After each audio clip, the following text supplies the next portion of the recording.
അല്ല ഗൈസ് അപ്പൊ ചോറ് കഴിക്കാൻ പോയിരുന്നു.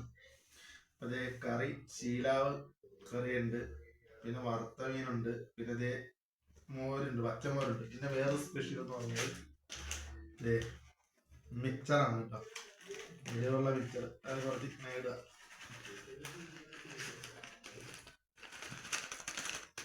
ഇങ്ങനെയുള്ള മിക്സർ കുറച്ചിട്ടിട്ടുണ്ട്. എന്നിട്ട് ഈ മീൻ കറിയും ഈ തൈരും മോരും കുഴക്കുക. എന്നിട്ട് കുറച്ച് മിക്സറും കൂടി ഇങ്ങനെ എടുത്ത് വെക്കുക. അതും കൂടി കുഴച്ചിട്ട് ഇങ്ങനെ ഇത് കഴിക്കണം കേട്ടാ.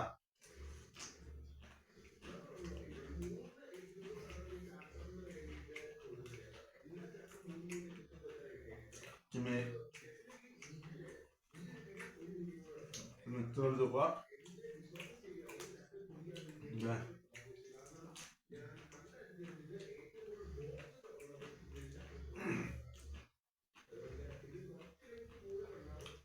അടിപൊളി, സൂപ്പർ മിക്സറും കൊണ്ട്